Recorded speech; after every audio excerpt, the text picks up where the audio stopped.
Imaginem a seguinte cena, tá?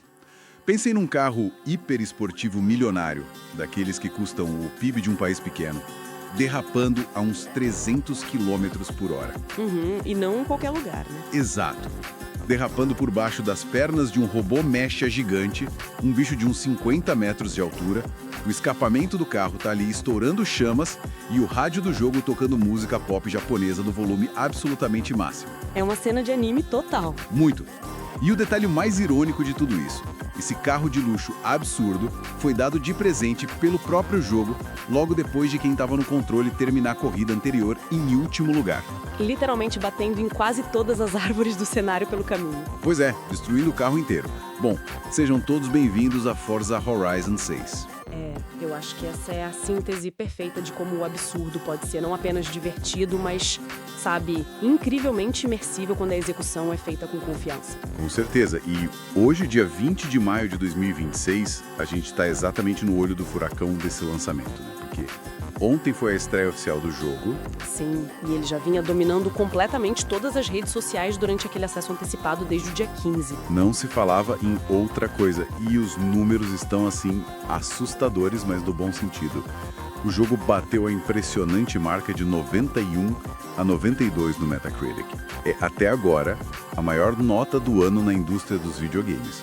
O que é um feito colossal, ainda mais considerando que títulos de corrida arcade muito raramente alcançam esse patamar de aclamação universal, sabe? É verdade. Geralmente esse tipo de nota alta costuma ser meio que reservado para aqueles grandes dramas narrativos, jogos de ação cinematográficos. Aqueles jogos que parecem filmes do Oscar, né? Mas então, para a nossa imersão de hoje, a gente juntou uma verdadeira montanha de fontes para tentar entender esse fenômeno. Muita coisa mesmo. Lemos análises minuciosas de toda a mídia especializada. Sim, textos do IGN Brasil, do IG News, e também assistimos a dezenas de horas de impressões profundas daquela galera da criação de conteúdo que, vamos ser sinceros, praticamente não dormiu desde sexta-feira. Pode crer, o pessoal do Flow Games, do RetroQuest, o canal do Patife, a dedicação da comunidade foi surreal. Total. E claro, a gente trouxe aqueles testes técnicos que dissecam cada pixel da tela, cortesia da equipe do Adrenaline, que sempre faz um trabalho incrível. Com certeza. A nossa missão aqui, no fim das contas, é decifrar o que transforma esse título em um marco cultural. Exatamente. Como é que a Playground Games conseguiu equilibrar, tipo, uma recriação quase reverencial de toda essa cultura japonesa com inovações tecnológicas que beiram o milagre e ainda por cima uma jogabilidade que é propositalmente casual? Tudo isso para entregar o que muita gente já está chamando de o maior parque de diversões automotivo já feito. E para começar a desvendar toda essa engenharia, a gente precisa, antes de mais nada, olhar para o chão. Como assim pro chão? O mapa, né? A mudança da franquia para o Japão não é só uma nova camada de tinta ou texturas diferentes em cima da mesma fórmula. Ah, sim, entendi. O mapa não é só mais o cenário de fundo, ele meio que assumiu o papel de protagonista da experiência inteira. E lendo as análises, o que mais me impressionou foi justamente o relato unânime sobre a escala e o contraste absurdo desse mapa. Tóquio, por exemplo. Nossa, Tóquio tá insana! Demais. O pessoal apontou que as ruas iluminadas por neon formam uma área urbana que é simplesmente 5 vezes maior do que qualquer outra cidade que já existiu na história da franquia Forza. É uma verticalidade que não acaba mais. É prédio pra todo lado, viaduto, túnel. Pois é, e logo em seguida quem está dirigindo pode simplesmente sair dessa selva de concreto gigante e em poucos minutos entrar naquele charme meio melancólico do Japão rural. Passando por aquelas estradas estreitas cheias de cerejeiras, né? Exato. Ou até subir os Alpes japoneses enfrentando tempestades de neve pesada em umas rotas que lembram muito o Monte Aruna. O que a desenvolvedora fez aí foi uma verdadeira curadoria da geografia japonesa. Eles não só copiaram o mundo real, eles pegaram locais reais e muito icônicos, tipo o famoso cruzamento de Shibuya, e criaram uma versão que é hiperrealista visualmente, mas adaptada para a fantasia do jogo. Tipo, mexendo no layout para as corridas. Isso. Em Shibuya, por exemplo, o tráfego de pedestres e de outros carros é denso o suficiente para passar aquela sensação de metrópole real, sabe? Mas ao mesmo tempo, mecanicamente, tudo espaçado na medida certa para não destruir o fluxo de quem tá fazendo um drift a 200 por hora. É a ilusão perfeita da vida urbana, só que sem a parte frustrante de ficar preso num engarrafamento de verdade. Exatamente. A vida real já tem engarrafamento demais, ninguém quer isso no videogame. Pode crer. E aqui entra um detalhe que o RetroQuest destacou no vídeo deles e que me deixou muito intrigado, que é o modo Discover Japan. Esse modo é muito curioso mesmo. Demais, porque aparentemente o jogo oferece algumas atividades que soam até meio mundanas para um título que é focado em supercarros. Existe a possibilidade de fazer bicos de entregador pelas ruas de Tóquio. Imagina entregar pacote de Ferrari, né? Pois é, um entregador milionário. Ou até trabalhar como fotógrafo independente, sabe?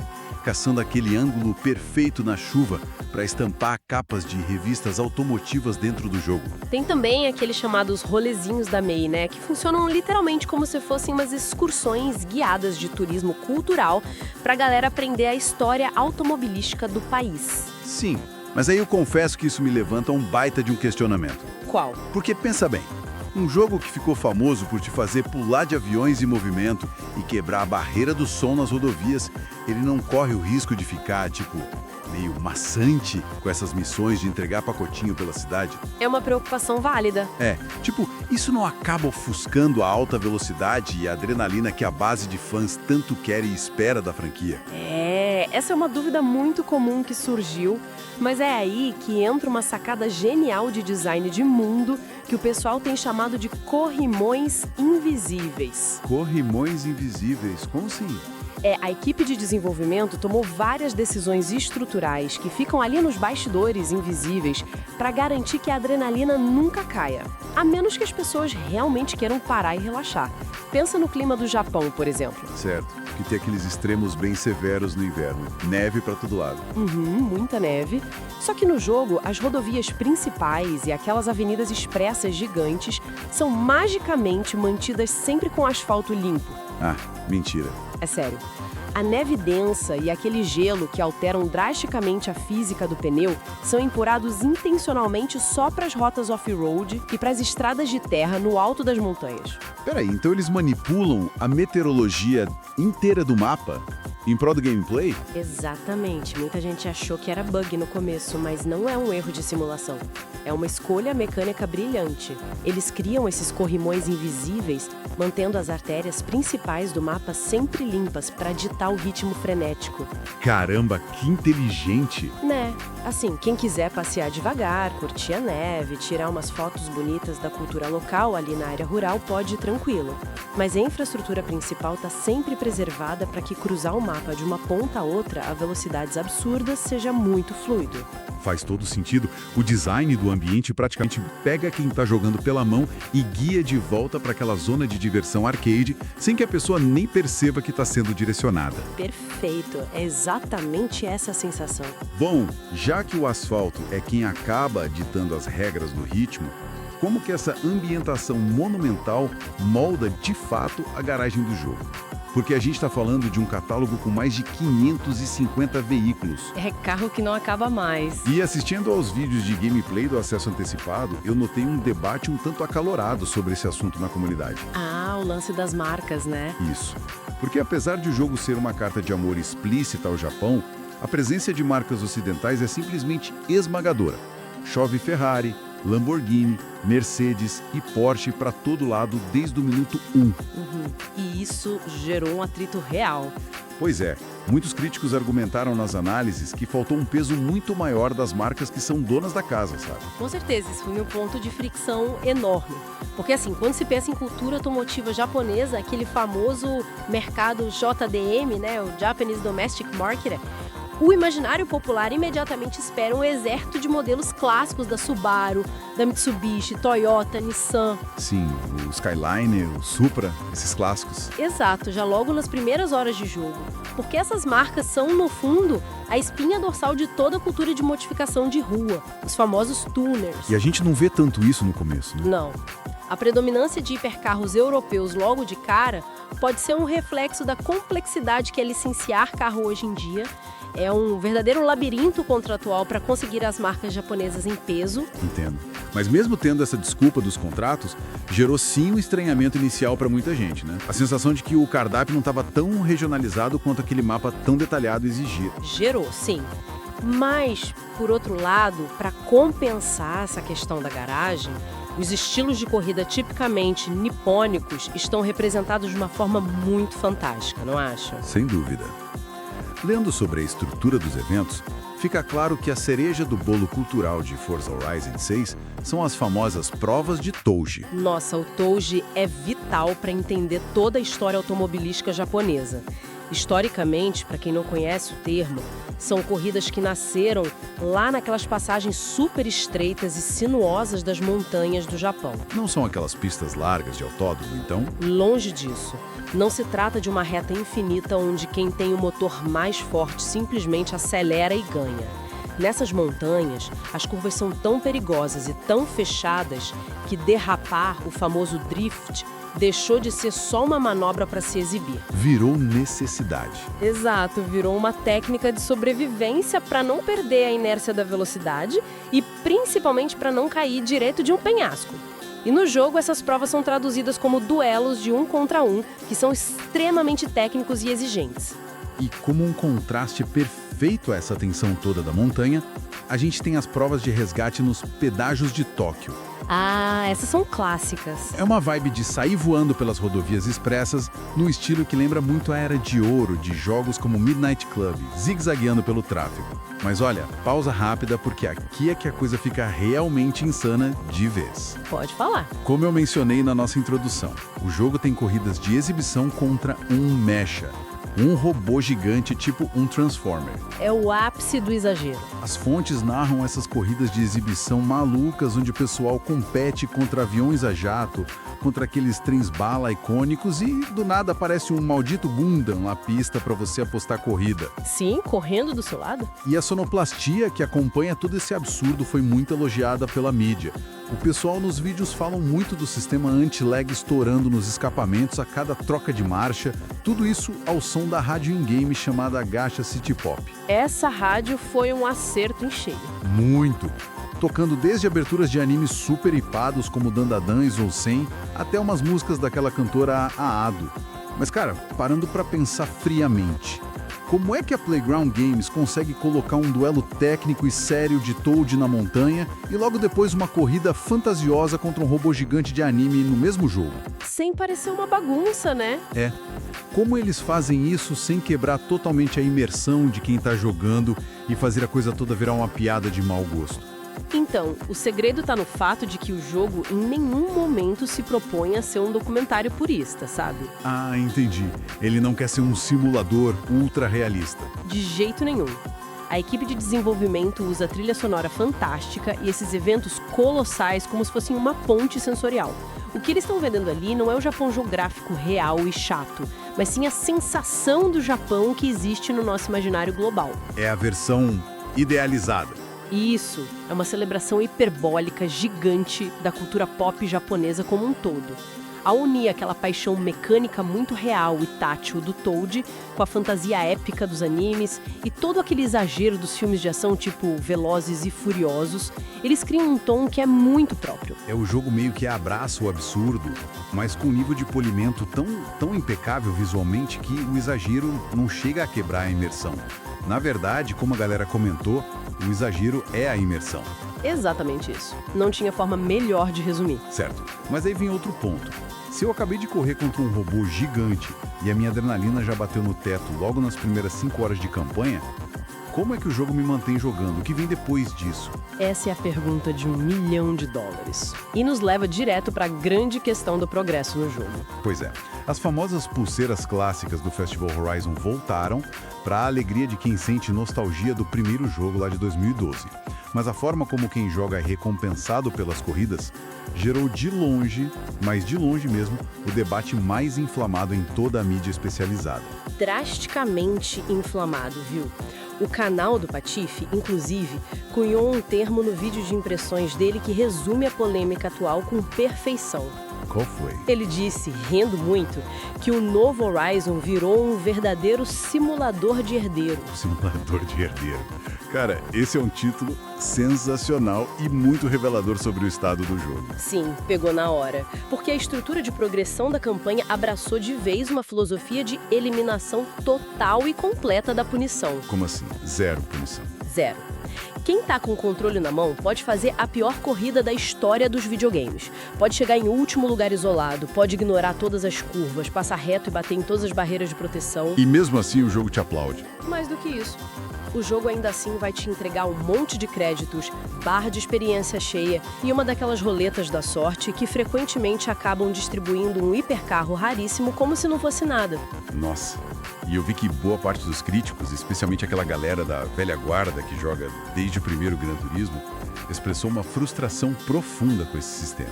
Ah, eles detestaram, eles sentem muita falta daquele frio na barriga clássico dos jogos de corrida antigos. Onde se começava a campanha com um carro 1000 cilindradas usado caindo aos pedaços, né? Exato.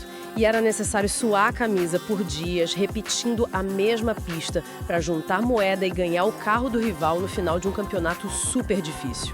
E as críticas ao sistema não pararam por aí, não. O texto do IGN Brasil apontou que a inteligência artificial, os famosos Drivatars, parecem ter perdido a personalidade agressiva que tinham antes. Ficaram passivos demais, né? Sim. E, além disso, naquelas corridas de cross-country, que são aquelas provas que misturam muito asfalto, terra, lama, pulo, muitos jogadores relataram um rubber banding absurdamente frustrante. Para quem não está familiarizado, o rubber banding é basicamente quando a IA do jogo trapaceia na cara dura, né? Isso. Os carros controlados pelo computador ganham uma aceleração impossível, quebrando as leis da física, só para não ficar muito para trás de você. O que acabou forçando muita gente a simplesmente ir no menu e abaixar o nível de dificuldade por pura irritação. O que tira muito do brilho da vitória. Tira sim. Mas olha, vou ser muito sincero aqui. Eu preciso dar um passo atrás e contestar um pouco essa mentalidade tão nostálgica da crítica especializada. Opa, interessante. Por qual motivo? Eu entendo perfeitamente o argumento da economia de dopamina. Mas vamos pensar um pouco.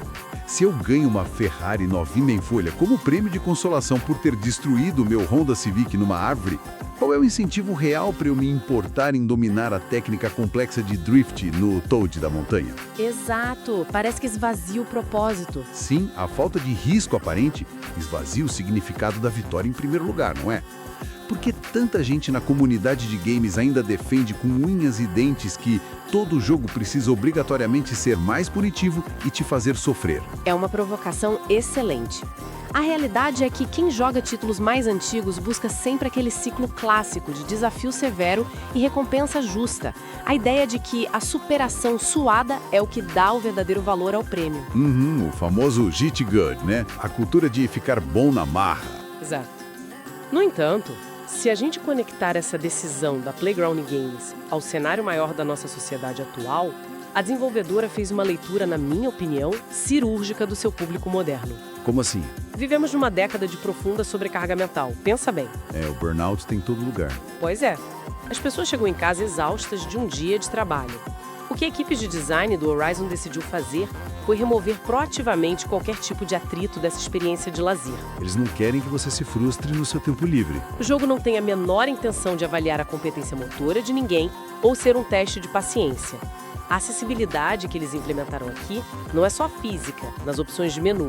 Ela é, acima de tudo, emocional. Caramba, acessibilidade emocional é um termo forte. E muito real. É um escapismo focado puramente no fluxo contínuo de alegria, onde o erro não te gera a tela de game over, não gera paralisia. Você acaba dominando o Toji na montanha, não porque o jogo te obriga com uma barreira para liberar a próxima corrida, mas sim puramente pelo prazer tátil de ver o carro deslizar com perfeição na curva. A recompensa é o ato maravilhoso de dirigir em si, e não o troféuzinho de primeiro lugar na tela. Isso. Você joga porque o ato é bom, não porque tem uma cenoura pendurada na sua frente. Isso é fascinante. Fazendo uma analogia aqui, é como ir a um rodízio premium chiquérrimo, onde não existe catraca na entrada e nem cobrança no final. O banquete já está servido e pronto para você devorar. É uma ótima analogia. Mas, para sustentar esse nível de luxo digital a 300 km por hora e no mundo aberto gigantesco sem telas de carregamento, a fundação tecnológica precisa ser um verdadeiro milagre. Ah, sem dúvida, o motor aguenta muita pancada. Afinal, de nada adianta querer relaxar a mente se o jogo ficar travando o tempo todo com queda de frames, né? E os testes das fontes confirmam que o motor gráfico próprio deles, o famoso Forza Tech, entregou exatamente isso. E qual folga, né? Muita folga. Nos consoles de mesa, o Xbox Series X entrega visuais deslumbrantes cravados em resolução 4K a 30 quadros por segundo, naquele modo focado em qualidade visual. Ou uns absurdamente fluidos e estáveis 60 quadros no modo performance. E os PCs não ficam para trás. Não mesmo. As análises reportaram que até em computadores portáteis, tipo o ROG Ally X, a experiência é super fluida rodando a 1080p, sem dor de cabeça. Sim, o time do Adrenaline fez um mergulho formidável, como sempre, testando a versão completa de computador, e o grande herói tecnológico dessa edição do jogo tem nome e sobrenome: Ray Traced Global Illumination. Ou, para os íntimos, apenas RTGI. E, historicamente falando, aplicar traçado de raios completo com iluminação global num jogo de mundo aberto colossal e em alta velocidade, cara, era sinônimo de derreter qualquer placa de vídeo do mercado. Era impensável até pouco tempo atrás. Peraí, pausa rápida. É verdade, historicamente, se alguém liga a iluminação global dinâmica no mapa com o nível de detalhes e do tamanho daquela Tóquio do jogo, o negócio vira um slide de PowerPoint e a GPU chora de desespero. Começa a cheirar queimado. Literalmente. Então, como é que eles conseguiram otimizar essa loucura toda para rodar tão liso, inclusive testando numa modesta RTX 3060, como algumas fontes da Adrenaline apontaram? E aproveitando, para quem está escutando e não é tão aficionado por hardware de PC, qual é a diferença real que isso faz na tela da TV em comparação com o que a gente tinha nos jogos anteriores? Bom, a diferença é monumental, de cara. E para entender o como eles fizeram isso funcionar, a gente precisa olhar para o que foi aposentado, a velha técnica dos Cube Maps. Tá, e o que seria um Cube Map em termos práticos? Pensa no Cube Map como um palco de teatro, onde o cenógrafo, tentando economizar luz, pintou sombras falsas no chão com tinta preta para dar a ilusão de que as coisas têm profundidade. Ah, uma gambiarra visual. É, fica ótimo numa foto estática até que um ator passa por cima dessa sombra que está pintada no chão e a iluminação não reage ao movimento dele, quebrando totalmente a ilusão de quem está assistindo. Entendi. O boneco fica parecendo que está flutuando. Exatamente. Em jogos antigos, o reflexo do cenário no capô dos carros e as sombras debaixo das pontes eram meio que pré-calculados e fixos desse jeito.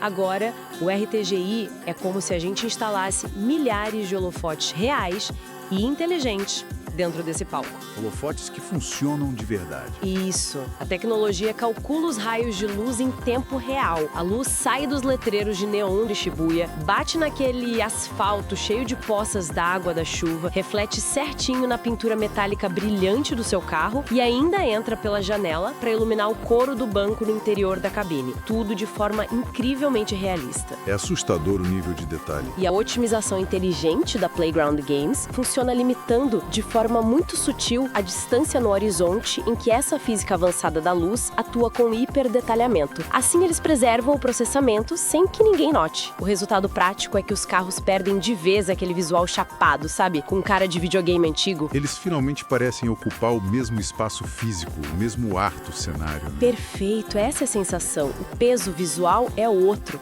Pelo que eu andei lendo, essa tecnologia de ponta serviu para coisas que vão muito além de só refletir luz em carros a alta velocidade de forma realista. A parte da customização das propriedades privadas das casas no jogo, cara, beira a insanidade absoluta. Ah, as garagens, né? É um jogo à parte. Totalmente. As fontes relataram com muito choque que o jogo agora permite comprar dezenas de propriedades pelo mapa e o sistema de criação e decoração das garagens é praticamente uma ferramenta de arquitetura profissional. Um verdadeiro The Sims de mecânico. Literalmente isso. É possível gastar horas e horas só posicionando uma revista automotiva super específica aberta numa página exata, em cima de um barril de óleo no canto da garagem. É possível encomendar modelos de sofás. Eu vi um vídeo de um cara decorando as prateleiras com umas miniaturas, um absurdo de detalhe. Sim. E no extremo mais caótico que a internet já produziu essa semana, um criador montou a entrada da sua casa no jogo inspirado nos portões do Jurassic Park, lutando o gramado com réplicas enormes de dinossauros de plástico, daqueles T-Rex assustadores. O pessoal não tem limite, né? E o melhor detalhe que amarra tudo o que você falou de tecnologia. Aquele sistema caríssimo e pesadíssimo de luzes RTGI calcula perfeitamente o brilho do pôr do sol batendo no bico do T-Rex de plástico no quintal. A tecnologia a serviço da zoeira. Exato, mas deixando a piada de lado por um segundo, me responde uma coisa. Por que colocar um esforço tão colossal, anos de desenvolvimento, em um sistema super complexo de colocar dinossauros e sofás dentro de um jogo que é, em essência, sobre corrida de carros? A resposta curta é retenção. Essa é a receita definitiva para a longevidade de qualquer jogo de sucesso na década de 2020. Engajamento puro. Sim, ao introduzir essa ferramenta tão profunda, a desenvolvedora mostra que entende profundamente como o consumo de mídia mudou hoje em dia. Eles pegam as pessoas e transformam elas de meras consumidoras passivas de pistas de corrida em co-criadoras do mundo virtual. É um prato cheio para os influenciadores. Exato. Um modo de construção tão livre assim gera conteúdo infinito de graça para o TikTok, para o Reddit, para o Instagram. Muito tempo depois de a campanha principal ter sido finalizada e esquecida, esse meta-jogo de ficar visitando as garagens temáticas hilárias ou arquitetonicamente perfeitas feitas pela comunidade é o que mantém a base de jogadores ativa diariamente. É um marketing orgânico violentíssimo, né? E tudo sendo conduzido pela pura criatividade e um pouco de loucura da comunidade. Com certeza. Eles só entregaram as ferramentas e os jogadores fazem o resto do trabalho de manter o jogo relevante por anos. Amarrando tudo isso que a gente discutiu, fica muito claro que a gente tem nas mãos com esse lançamento. Um marco. De verdade. Forza Horizon 6 em nenhum momento se propõe a reinventar a roda do gênero de corrida arcade. Em vez disso, a Playground Games pega uma roda que já funcionava muito bem, ilustra e pole ela até que ela reflita perfeitamente o mundo ao redor em gloriosos 4K. Uma execução impecável da fórmula. É um triunfo avassalador em termos visuais e culturais. Tudo isso ambientado num Japão que mistura com maestria aquela contemplação mais silenciosa da tradição rural com a fúria e o neon da velocidade urbana. E lógico, um toque super brilhante de megalomania saída direto dos animes. E tudo isso erguido sobre uma estrutura que prioriza inteiramente a alegria pura e indomável da direção, varrendo, como a gente falou, qualquer tipo de frustração ou punição para debaixo do tapete. Sem dúvida. Compreender o estrondo que esse jogo causou nessa semana é entender que os videogames continuam sendo, no fim do dia, a ferramenta primária e mais sofisticada de escapismo que a gente possui na nossa sociedade moderna. É o poder de te transportar para outro lugar instantaneamente. Exato. Ele prova que não é estritamente necessário entupir um jogo com sistemas de sobrevivência extenuantes, com fome, sede, frio, ou criar curvas de aprendizado extremamente frustrantes para conseguir manter alguém cativado por centenas de horas. O casamento perfeito entre o deleite audiovisual e uma mecânica de resposta prazerosa carrega um magnetismo absoluto. Não precisa ser difícil para prender a atenção. É a diversão pela diversão.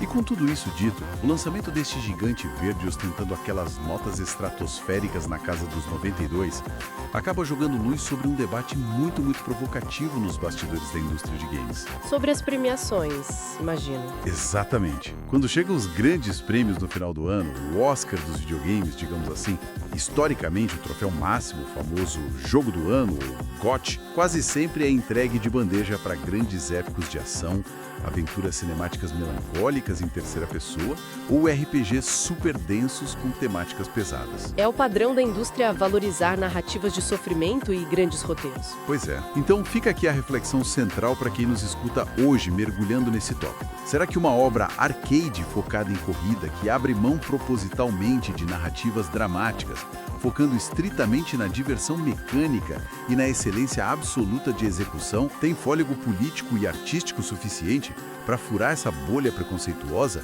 e levar o prêmio mais cobiçado da indústria para casa? É uma pergunta vital, de verdade, que nos faz repensar os próprios critérios de valor e importância que a gente aplica ao nosso tempo livre e ao que a gente considera como arte superior nos games. No fim das contas, a grande dúvida é: o que realmente define a grandeza de uma mídia interativa? É a profundidade do roteiro que ela tenta nos contar? Ou é a pura perfeição do estado de fluxo que ela nos deixa sentir quando estamos com o controle na mão? Um debate que não tem resposta fácil, mas que Forza Horizon 6 certamente reacendeu com muita força. É algo excelente para se refletir.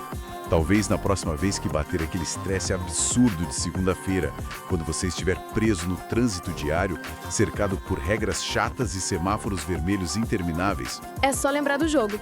Sim, é só fechar os olhos por um segundo e imaginar o som daquele sistema anti-lag estourando forte no escapamento, enquanto você, num hipercarro milionário, derrapa perfeitamente por baixo das pernas de um mecha gigante a 300 km por hora, sem nenhuma consequência no mundo. Não tem escapismo melhor que esse. Realmente não tem. Pessoal, a gente vai ficando por aqui. Até a nossa próxima imersão. Inscreva no canal Noob Pro Player Games.